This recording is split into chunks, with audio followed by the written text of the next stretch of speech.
যা বলে তাই বলে। আজকে সারা ভারতবর্ষের সব থেকে বিশ্ব যদি আজকে জয় করার মতন একজন মুখ্যমন্ত্রী, তার নাম মমতা ব্যানার্জি। সবার অন্তরে দিদি বসবাস করে। দিদি মানুষকে যা বলে তাই উন্নয়ন দেয়। আজকে আপনাদের অসুস্থতা হলে আপনাদেরকে পশ্চিমবঙ্গে যেতে হয় চিকিৎসা করতে। আজকে তুফানগঞ্জে যেতে হচ্ছে, আলিপুরে যেতে হচ্ছে, কুচবিহারে যেতে হচ্ছে। আসামে ডবল ইঞ্জিন সরকার, একটা ভালো হাসপাতাল খোলার মরক নেই। 17 বছর বিপিএফ রাজনীতি করেছে এখানতে। 2012-তে মানুষকে পিটিয়ে দূর করে দিয়েছে। এখানকার মানুষ আশ্রয় নিয়েছে আসাম বাংলা বর্ডারের সীমান্তে। আমরা পশ্চিমবঙ্গের মানুষ তাদেরকে খিচড়ি খাওয়াইছি। মায়েদের মানে পরনে বস্ত্র ছিল না। ছোট্ট ছেলেরা ছিঁড়া জামা ছিঁড়া প্যান্ট নিয়ে পশ্চিমবঙ্গের বর্ডারে গিয়েছে। আমরা মানুষের বাড়িতে কালেকশন করে সেই সমস্ত মাদের কোল ভরার জন্য কাপড় খাওয়ার ট্রেন করে দিয়েছিলাম। এখানকার 2012-র ঘটনা। আবার সেই আজকে হাগ্রামা বাবু বলে যে আরএসএস নাকি বড় শক্তিশালী দল। মনে রাখবেন, যে যার নুন খায় সে তার গুণ গায়। উনি বিজেপির নুন খায়, ওনাকে আরএসএস এর নুন খাচ্ছে, ওনাকে আরএসএস এর গুণগান গেতে হচ্ছে। আজকে বলতেছে অনেক জায়গায়, অনেক মিটিং এ বলতেছে তৃণমূল কংগ্রেস নাকি বিজেপির সাথে অ্যাডজাস্ট করে মুসলিম ভোট কাটতেছে। মনে রাখবেন, ওনাদেরকে বলবেন একমাত্র নেত্রী মমতা ব্যানার্জি যে নরেন্দ্র মোদীর চোখে চোখ রঙিয়ে কথা বলে, কোনোদিনও কারোর সাথে আপোষ করে না। ওনার কথা আমি সব দলের সাথে আপোষ করবো, বিজেপির সাথে না। বিজেপি এমন এক স্বৈরাচারী দল যে নিত্যদিনে মানুষের নিত্য নতুন নতুন প্রকল্প নিয়ে আসে, কি করে মুসলিমদেরকে দেশ থেকে বের করে দেওয়া যায়। এই ভারতবর্ষে স্বাধীন হওয়ার পিছনে হয়তো আমার বাবার অনুদান ছিল না, আমার ঠাকুরদার অনুদান ছিল, তার বাবার অনুদান ছিল। আমরা কি ভারতবর্ষ স্বাধীন করেছি এই দিনটা দেখার জন্য যে আমাদের পশ্চিমবঙ্গে মমতা ব্যানার্জি মানুষকে লাখো লক্ষ মানুষকে জমির পাট্টা দিচ্ছে থাকার জন্য, আর আসামের নেতারা মানুষদেরকে পাট্টা জমিতে দূরের কথা যেখানে বাড়িটা আছে সেটাও ভেঙে দিচ্ছে। আজকে আপনারা 82 পাড়ায় আমি গিয়েছি, মানুষদের যে জায়গায় থাকার জায়গায় একটা তিরপাল টাঙিয়েছিল সেই তিরপালটাও ভেঙে দিচ্ছে। আজকে তারা যে কুয়ার থেকে পানি টাকাচ্ছে সেই পানির মধ্যে নোংরা আবর্জনা ফেলে দিচ্ছে। এখানকার মহারাজ চুপচাপ বসে সিংহাসনে থাকে। আজকে রাজবংশী ভাইরা মাঠে নেমে গেছে, যারা এতদিন জয় শ্রীরাম বলতো, বিজেপিকে বড় বড় লম্বা মালা দিত, বিজেপি নেতাদের বলতো হেমন্ত মামা জিন্দাবাদ, তারা আজকে বলছে হেমন্ত মামা মুর্দাবাদ, বিজেপি মুর্দাবাদ। আজকে ওরা বিক্ষোভ করতেছে, আপনারা এখান থেকে পাশে কিছু দূরে চলে যান। রাজবংশীরা আজকে মাঠে নেমে গেছে। কে হলো নেতা? জীবন সিং। আপনারা দেখেছেন জীবন সিং কে হলো নেতা বড়, আপনারা তাদেরকে বলতেন আলফা আলফা। সে কি হলো? জীবন সিং আজকে বিক্ষোভ ঘোষণা করে দিয়েছে যে বিজেপির কথা শুনে আমি আজকে এই কেওলর থেকে আসলাম যে আমাদের গণতন্ত্র বাঁচাবে, আমাদের সঠিকভাবে বাঁচতে দেবে, সেই বাঁচার অধিকারটুকু কিন্তু বিজেপি কেড়ে নিচ্ছে। যার কারণে ওনারাও আজকে রাস্তায় নেমেছে প্রতিবাদ করতে। আজকে আপনাদের এই কোকরাঝার জেলায় আপনি এমপি কে জিতিয়েছিলেন, ইউপিবিএল এর ট্রাক্টর। রাত 2টার সময় এমপি সাহেব ভোট দিল, বিল পাস হলো, ওয়াকফ সম্পত্তি, মুসলিমদের কবরস্থান ভেঙে দিবে, মুসলিমদের মসজিদ মাদ্রাসা ভেঙে দিবে। ধুবড়িতে একটা মসজিদ মাদ্রাসা ভেঙেছে, মুর্শিদাবাদে হাজার হাজার হিন্দু ভাইদের পিটিয়ে মুসলিমরা বের করে দেওয়া শুরু হয়েছে পশ্চিমবঙ্গে। মমতা ব্যানার্জিও আটকাতে পারছিল না, বলছে যদি ওনারা এখানটায় শুরু করে তাহলে আমরা এখানটায় শুরু করব। কিন্তু মমতা ব্যানার্জি বলছে না, পশ্চিমবঙ্গের মানুষ একটা সুরে গান গায়, মোরা একদিন তো দুটি কুসুম হিন্দু মুসলমান, মুসলিম যার নয়নমণি হিন্দু তাহার প্রাণ। আজকে কিছু কিছু ধর্মগুরু যারা ধর্মের নামে আজকে সুশ্রী দিচ্ছে, সাধারণ মানুষদের হিন্দু মুসলিম বলতেছে। রাম যদি অযোধ্যায় জন্ম হয়, আজকে রামও হয়তো নিজে শর্মিন্দা হচ্ছে যে আমি বলতে যদি তোদের ভগবান হয় আমাকে পলিটিক্সে ঢুকাই দিয়েছে। যদি কোনো দল ধর্মের নামে ভোট চায় সেটা বিজেপি। ওরা বলে যে হিন্দু ভাই একত্রিত হও, কখনো কখনো নরেন্দ্র মোদী বলে যে হিন্দু খতরে মে, হিন্দু খতরে মে। আরে ভাই, হিন্দুকে তো তুমি অন্ধকারে রেখে খতরায় ফেলে দিয়েছো, মুসলিমদেরকে লেলিয়ে দিচ্ছে হিন্দুদের পিছনে। হিন্দুদেরকে বেরিয়ে দিচ্ছে মুসলিমদের পিছনে, আর মুসলিমদেরকে বড় বড় উন্নয়ন দেওয়ার জন্য ওয়াকেফ সম্পত্তি নিয়ে আসলো, ওয়াকেফ বিল একটা, যেটা রাত 2টার সময় পাশ করলো। আর এখানকার কোন নেতা কেউ কিচ্ছু বললো না, মুসলিমদের উপরে অত্যাচার হবে, এরা দাঁত বের করে হাসতেছে, এইবার বাদায় মিয়াকে ভাগাবো। মমতা ব্যানার্জি দেখলো সারা ভারতবর্ষের প্রথম প্রভাব শুরু হয়ে গেল আসাম আর উত্তরপ্রদেশ, ইউপি। কারণ নরেন্দ্র মোদীর দুটো নেতা আছে, এক নম্বরে হচ্ছে যোগী আদিত্যনাথ আর এক হচ্ছে হেমন্ত বিশ্ব শর্মা। এনারা ঠিকা নিয়েছে মুসলিমদেরকে ভারতবর্ষের থেকে তাড়ানোর, যার কারণে এনারা প্রথম শুরু করলো উত্তরপ্রদেশ আর এখান থেকে।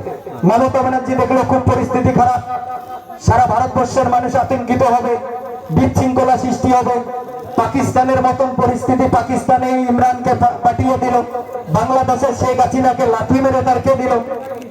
আজকে সেই রকম পরিস্থিতি ভারতবর্ষে তৈরি হবে। মমতা ব্যানার্জি সুপ্রিম কোর্টে মামলা করে দিল যে না, মুসলিমদের বাড়িঘর দৌড় ভাঙা চলবে না।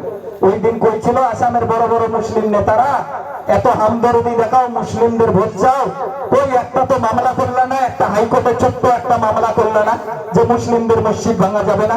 ভারতবর্ষের শ্রেষ্ঠ দপ্তরে সংবিধান ডক্টর এ.কে. আম্বেদকর আইন লিখে গেছে যে যদি কেউ ভারতবর্ষে গণতন্ত্র হিসাবে কে কি খেলো, কে কার সাথে চললো, কে কোন ভাষায় কথা বললো, সেটা সাংবিধানিক অধিকার, সবাই সবার মতন কথা বলতে পারে, সবার মতন চলতে পারে।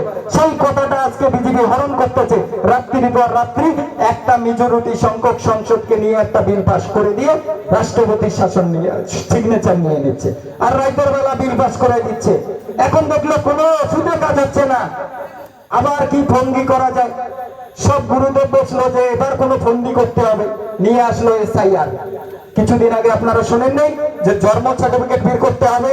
আরে আমার জন্ম সার্টিফিকেট নাই, আমার বাবার জন্ম সার্টিফিকেট কোথা থেকে আসবে? বিজেপি তাদেরও জন্ম সার্টিফিকেট খুঁজতেছে। এত কিসের নীলা? প্রথমে বললাম যে ভোট ঠিক না, আবার নাকি এসআইআর হবে, এসআইআর আবার নতুন করে ভোটার লিস্ট তুলতে হবে। তাহলে যদি এসআইআর এর যদি ভোটার লিস্ট আবার করে তুলতে হয়, তাহলে যে নির্বাচন হলো 2024-এ, সেই নির্বাচনে যে নরেন্দ্র মোদী যে ভোটার কার্ডের এমিয়াতে প্রধানমন্ত্রীর চেয়ারে বসলো, তাকে তো সবার প্রথমে ইস্তেফা দেওয়া উচিত। যে আপনি বলতেছেন ভোটার কার্ড ভুল, তাহলে প্রধানমন্ত্রীও ভুল। আজকে সেই সমস্ত স্বৈরাচারী শাসকদেরকে সাপোর্ট দিচ্ছে পেছন থেকে বিপিএফ আর ইউপিবিএল এর মতো। এদের এমপি, এদের এমএলএরা ওদের সাথে আজকে মামার জোনাতালি সরকার, সেখানটা ইউপিবিএল এরও এমএলএ আছে, বিপিএফ এরও এমএলএ আছে। ওরা বলতেছে যে ওরা নাকি মুসলিম দরদি। আরে যদি মুসলিম দরদি হয় তাহলে পশ্চিমবঙ্গে মমতা ব্যানার্জিকে দেখে কিছু শিক্ষা নাও, যে মহিলাদের জন্য লক্ষ্মীর ভান্ডার দিয়েছে, কাউকে কোনো অবহেলা করেনি, প্রত্যেকটা মহিলাকে 5 লক্ষ টাকা বছরে বীমা দিয়েছে যে চিকিৎসা করার জন্য। যদি কোনো নার্সিংহোমে যাও, তোমার যদি কোনো অ্যাপেন্ডিক্স হয়, তোমার যদি কোনো পেটে পাথর হয়, তোমার যদি কোনো গলব্লাডারে স্টোন হয়, কোনো যদি অপারেশন করতে হয়, 70% টাকা মমতা সরকার দেয়। আসামের মুখ্যমন্ত্রী কথা দিয়েছে পরিযায়ী শ্রমিকরা আজকে মায়ের পেট থেকে আমরা বাংলা কথা শিখে আসছি, বাংলা বলবো, সেই বাংলা কথা বললে আজকে বাংলাদেশি, দাড়ি টুপি পড়লে আমরা বাংলাদেশি। আমাদেরকে ভোট নেওয়ার সময় কখনো বলো না যে আমরা বাংলাদেশি, যখন আমাদের কাছে ভোটটা চেপে আসতেছে তখন বলতেছে না বাংলাদেশি। মনে রাখবেন, নির্বাচন এসেছে, এখন আপনাদের হাতে ধরবে, পায়ে ধরবে। ওরা বলে, বিজেপি বলে যে মুসলিমরা তো ভোটের উন্নয়ন কি করবো, এরা তো 200-500 টাকার বিনিময়ে ভোটটা বেঁচে দিবে। মনে রাখবেন, 500 টাকার বিনিময়ে যদি আপনি আপনার ভোটটা বিক্রি করেন, তাহলে আপনার গণতন্ত্র আপনি নষ্ট করতেছেন। মনে রাখবেন, আগামী দিন বাঁচার স্বাধীনতাটা কেড়ে নেবে এই বিজেপি। আর এদের মতো স্বৈরাচারী শাসকদের বিরুদ্ধে যদি লড়াই করার কারো দম থাকে, তার নাম মমতা ব্যানার্জি। একদিন এই আসামের মাটিতে এই সব নৈরাশ্যের সুরকে বধ করে যাবে এই দুর্গায়। মনে রাখবেন, পশ্চিমবঙ্গের মমতা ব্যানার্জি একদিন আসামের মুখ্যমন্ত্রীকে এই আসাম থেকে রাজনীতি ছিন্ন করবে, তাছাড়া কারো ক্ষমতা নেই। আজকে ইউপিবিএল বলেন, বিপিএফ বলেন, এরা কোনো দল না, এরা ছোট্ট একটা রাজ্যের দল। এদের গন্তব্যস্থল বিটিসি, বিটিসির বাইরে এরা কোনোদিন হাগরা বা কোনোদিন মুখ্যমন্ত্রী হতে পারবে না। বিপিএফ কোনোদিন মুখ্যমন্ত্রী হতে পারবে না, ইউপিবিএল কোনোদিন মুখ্যমন্ত্রী হতে পারবে না। এনাদেরকে সেটা নয়, মামার ওখানটাই দিতে হবে। কিন্তু মমতা ব্যানার্জি অল ইন্ডিয়া তৃণমূল কংগ্রেস, সারা ভারতবর্ষের তৃণমূল কংগ্রেস, সবার কাছে তৃণমূল কংগ্রেস প্রিয়। আজকে আপনারা দেখেন, আপনার পাশের রাজ্য মেঘালয় মেঘালয়ের সংখ্যাগরিষ্ঠ তৃণমূল কংগ্রেস বিরোধী দল হিসাবে আছে। আগামী দিনে এই 26 এর নির্বাচনে আসামে মুখ্যমন্ত্রী হবে তৃণমূল কংগ্রেসের, এটা গ্যারান্টি। আসামেও একদিন আসবে এমন দিন, মেঘালয়ের পর আসাম, এরপরে ত্রিপুরা। মমতা ব্যানার্জির নিশানা রেখে গেছে আসামের মাটিতে, তাই আমাদেরকে আসামে পাঠিয়েছে যে যাও আসামে একটু একটু করে দিদিকে একবারে নিয়ে যাও, মানুষকে বলো, মানুষকে বুঝাও। মানুষেরা এখনো অন্ধকারে আছে। আসামের মানুষকে টুপি পরিয়ে এখানকার কিছু সংখ্যক পার্টি নেতারা ভোট কালেকশন করে, বলে আপনাদের কাছে ভোট আছে, এই মহল্লাটার ভোট আমি কালেকশন করে দেবো। মনে রাখবেন, কোন নেতার কাছে যাবেন না। সংবিধান বলতে জিনিস আছে, কোর্ট আছে, আইন আছে, আদালত আছে। কোন নেতার কাছে যাবেন, বিচার দিতে গেল, এখানটা আসামে এসে দেখতেছি বিচার করতে চাইলেও পয়সা লাগে, ন্যায্য বিচার পেতে গেলেও পয়সা লাগে। এখানটা দুর্নীতিতে ভরে গেছে, কারণ এখানকার সরকার দুর্নীতি, এদের নিচের লেভেলে যত নেতা আছে সব দুর্নীতি। ওরা দেখবেন ভালো খাওয়া দাওয়া করতেছে, ভালো প্যান্ট শার্ট পরতেছে, ওরা কি চাকরি করে? চাকরি করে না, ওরা নেতাদের কাছে চামচামি করে, আর আপনাদের ভোট নিয়ে তাদের কাছে বিক্রি করে আজকে দামি গাড়িতে, এসি গাড়িতে ঘুরে বেড়ায়, দামি দামি মোবাইল ফোন ইউজ করে। ওরা কি চাকরি করে যে ওদের মাসে গেলে লাখ টাকা আসে? ওদের স্ত্রী সন্তানেরা এত ভালো ভালো জামা কাপড় কেন পরে? আপনারা সারাদিনে 500 টাকা রোজগার করে বাজার থেকে 500 টাকার বাজার করে এনে দুদিন খেতে পারেন না। দ্রব্যমূল্য আকাশ ছোঁয়া, বাজারে বর্তমানে লেগে গেছে আগুন। আর এদের মতন রাজাদের জন্য আপনাদের মতন মানুষ না খেয়ে থাকে, তথাপি ওদের আক্কেল হয় না। আসামের মুখ্যমন্ত্রীকে আমি বলতে চাই যে মানুষ হয়ে মানুষকে পিটাও, মানুষ হয়ে মানুষের বাড়ি ভাঙো, মানুষ হয়ে মানুষকে উচ্ছেদ করতেছ, তোমার কি সাধারণ হৃদয়টুকু সামান্যটুকু কাঁদে না? এই কাঁদে মমতা ব্যানার্জি পশ্চিমবঙ্গে। তাই আমি চাই যে আপনারা দিদির হাতকে শক্তিশালী করতে, পশ্চিমবঙ্গের মতন সোনার আসাম গড়তে আগামী দিনে তৃণমূল কংগ্রেসের হয়ে দিদির জোড়া ফুলটাকে একবার হলো সমর্থন করেন। মনে রাখবেন, এখানকার যত পাপ পুরি আছে, এই পাপ সাম্রাজ্যকে একদিন সংশোধন করবে, তার নাম মমতা ব্যানার্জি। আমরা এখানকার অত্যাচারী মানুষের মুখে হাসি ফোটাবো। আমরা কথা দিচ্ছি, তৃণমূল সরকার যদি আসে, এখানকার মানুষ যত অত্যাচারী হয়েছে সমস্ত মানুষের ন্যায্য অধিকার ফিরিয়ে দেব।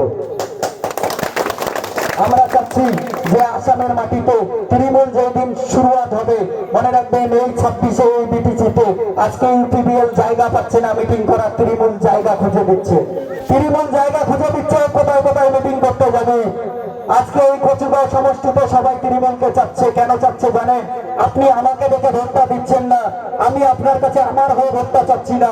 একবার দিদির মুখটা দেখে, আপনাদের উন্নয়নকে সামনে রেখে, আপনাদের সবার বাঁচার, শান্তিপূর্ণভাবে বাঁচার অধিকার ফিরিয়ে দেওয়ার লক্ষ্যে তৃণমূল কংগ্রেস। তৃণমূল কংগ্রেস আগামী দিন পথভ্রষ্ট মানুষদেরকে রাস্তা দেখাবে। তৃণমূল কংগ্রেস আগামী দিন যারা নিরীহ মানুষ তাদের পাশে দাঁড়াবে। তৃণমূল কংগ্রেস যারা বাচ্চা, যাদের বাচ্চা ছোট্ট ছোট্ট বাচ্চা, যে মেয়ে বাচ্চাগুলো কন্যাশ্রী পাচ্ছে না, সবুজ সাথী সাইকেল পাচ্ছে না, নিত্যদিন মারা কোনো প্রকল্প পাচ্ছে না, সুযোগ সুবিধা পাচ্ছে না, সারাদিনে 500 টাকা বাবা রোজগার করতেছে, খুব কষ্টের সহিত রোজগার করতেছে।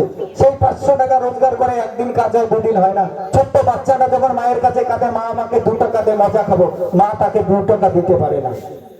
আজকে কষ্ট লাগে যখন কোনো বাচ্চা তার মার কাছে মা মা মানে হচ্ছে মমতাময়ী মা, তার অন্তরটা কানে যে আমি আর কিছু করতে পারতেছি না। কিন্তু পশ্চিমবঙ্গে প্রত্যেকটা মায়েদের মুখে হাসি দেখার জন্য মমতা ব্যানার্জি প্রত্যেকটা মাকে কৃষক বন্ধু প্রকল্প দিয়েছে। কৃষক বন্ধু মাসে 3000 টাকা। অনেক পরিযায়ী শ্রমিক আছে যারা বাইরে গুজরাট, কেরল, বোম্বে যায় কাজ করতে, মমতা ব্যানার্জি তাদেরকে 5000 টাকা মাসে প্রকল্প দিয়েছে, বাড়ির বসে থেকে 5000 টাকা পাচ্ছে। আসামের মুখ্যমন্ত্রী মানুষকে, মুসলিমদেরকে মনে করে যে এরা কোথাকার আবর্জনা, কোথাকার কিরা চলে আসলো। পশ্চিমবঙ্গে মমতা ব্যানার্জি কেউ যদি মুসলিম মারা যায়, মারা যাওয়ার 10 মিনিটের মধ্যে গ্রাম পঞ্চায়েতের প্রধান বিডিওরা তার বাড়িতে চলে যায় যে তোমার সদ্গতি করতে যত টাকা লাগবে সব তৃণমূল কংগ্রেস দেবে। মরার গ্যারান্টিটা, বাঁচার গ্যারান্টি শুধু নিচ্ছে না, মরার পরেও আপনার সদ্গতির গ্যারান্টি নিচ্ছে মমতা ব্যানার্জি। পশ্চিমবঙ্গের মানুষ মমতা ব্যানার্জিকে এতটা ভালোবাসে যে আপনার যদি 60 বছরের আগে যদি মারা যান, আপনাকে 2 লক্ষ টাকা দিচ্ছে পশ্চিমবঙ্গ মমতা ব্যানার্জি। আজকে পশ্চিমবঙ্গে অনেক অনেক যুব ভাই, তাদের জন্য পশ্চিমবঙ্গে দিয়েছে মমতা ব্যানার্জি টোটো, সবাইকে টোটোর টাকা দিচ্ছে 5 লক্ষ করে টাকা, যে নিয়ে নাও, কেউ 4 চাকা কিংবা আমরা টাকা দিচ্ছি। এত পশ্চিমবঙ্গে উন্নয়ন, মমতা ব্যানার্জি 64টা প্রকল্প, যদি সকাল থেকে বলতে চাই সন্ধ্যাবেলা অব্দি বলা শেষ করতে পারবো না। তাই দিদিকে আমরা চাই দিদিকে আগামী দিন আসামের মানুষ, এই লাঞ্ছিত মানুষদের কাছে আমার একটাই আবেদন, অনেক দেখেছেন, অনেক স্বৈরাচারী শাসকদের শাসন শুনেছেন, অনেক অত্যাচার সহ্য করেছেন, আর কতদিন অত্যাচার সহ্য করবেন?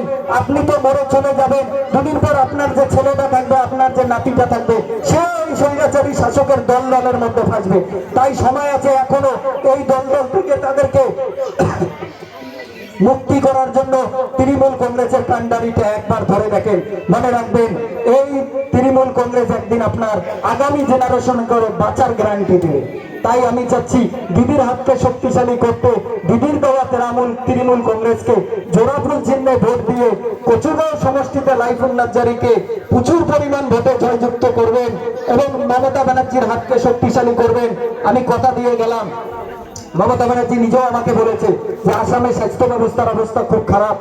আমি কথা দিলাম, আমি ওই দিলীপ দা এর আগে বললো, আমি বলেছি যে কচুগাঁও সমষ্টিতে লাইফুল নাজ্জারী জিতলে 5খানা অ্যাম্বুলেন্স আমি দিয়ে দেবো। যেই দিন রেজাল্ট হবে তার পরের দিনে দেখবেন আমার বাড়ির সামনে 5টা অ্যাম্বুলেন্স দাঁড় করানো এই কচুগাঁও সমষ্টিতে দেবো, যাতে প্রত্যেকটা মানুষ ঠিক টাইমে হাসপাতালে যেতে পারে। এবং লাইফুল নাজ্জারী যেটা ঠিক 6 মাসের মাথায় গোসাইগাঁওয়ের মধ্যে বড় হাসপাতাল দেবো, সরকারি হাসপাতাল, মমতা ব্যানার্জি বলেছে। আর যেটা বললো লক্ষ্মীর ভান্ডার, কচুগাঁও সমষ্টির যত মহিলা মা বোন আছেন প্রত্যেকে দিদির দেওয়া লক্ষ্মীর ভান্ডার পাবেন, এটা গ্যারান্টি বলে দিলাম। যেদিন ইলেকশন শেষ তার পরের দিন থেকে আমি লক্ষ্মীর ভান্ডারের ফর্ম দেওয়া শুরু করবো। নেয়াদ খুব ব্যস্ত, যার কারণে দিতে পারছি না, কারণ ওগুলো সব আমাকে অনলাইনে ডাটা সাবমিট করতে হবে। তাই আমি বলতেছি, অনেক অত্যাচার সহ্য করেছেন, এই অত্যাচারী যে জাতি ভক্তে আর কতদিন বান ডাকবে। তাই এবার মনে রাখবেন, এই অন্ধকার থেকে আমাদের মুছতে গেলে তৃণমূল কংগ্রেসের জোড়া ফুলকে বেছে নিতে হবে এবং মমতা ব্যানার্জির হাতটাকে ধরতে হবে। এই হাতটা ধরে যদি একদিন আমরা আগামী দিনে ভালো সূর্যোদয় হবে, এই আসামের মাটিতে ঘাস ফুল ফুটবে, সেই সোনার ফুলের মধ্যে সোনার আসাম একদিন তৈরি হবে। তাই আমার বক্তব্য আর দীর্ঘায়িত করবো না, আপনারা অনেকক্ষণ ধরে বসেছিলেন। আপনাদের সকলকে শ্রদ্ধা, অভিনন্দন, ভালোবাসা জানিয়ে আমার আলোচনা এখানতে শেষ করলাম। জয় হিন্দ, বন্দে মাতরম। তৃণমূল কংগ্রেস জিন্দাবাদ, মমতা ব্যানার্জি জিন্দাবাদ, অভিষেক বন্দ্যোপাধ্যায় জিন্দাবাদ, আসাম তৃণমূল কংগ্রেস জিন্দাবাদ। ধন্যবাদ। ধন্যবাদ থাকি মজনুল ইসলাম জিল্লার বক্তব্য রাখে। ভাল লাগছে না বেয়া লাগছে? ভালো লাগছে না বেয়া লাগছে? তাহলে আমরা তৃণমূল কংগ্রেস দেবো তো ভোট। এর আগে দাঁড় করা আছে, বসে গেল লোক, এটা লোক সুন্দর লোক, খুব ভালো লোক, চিনে পরিচয় হলে যাবেন, অসুবিধা নেই, নিজে নিজে কথা বলে পাবেন, কোনো অসুবিধা হবে না।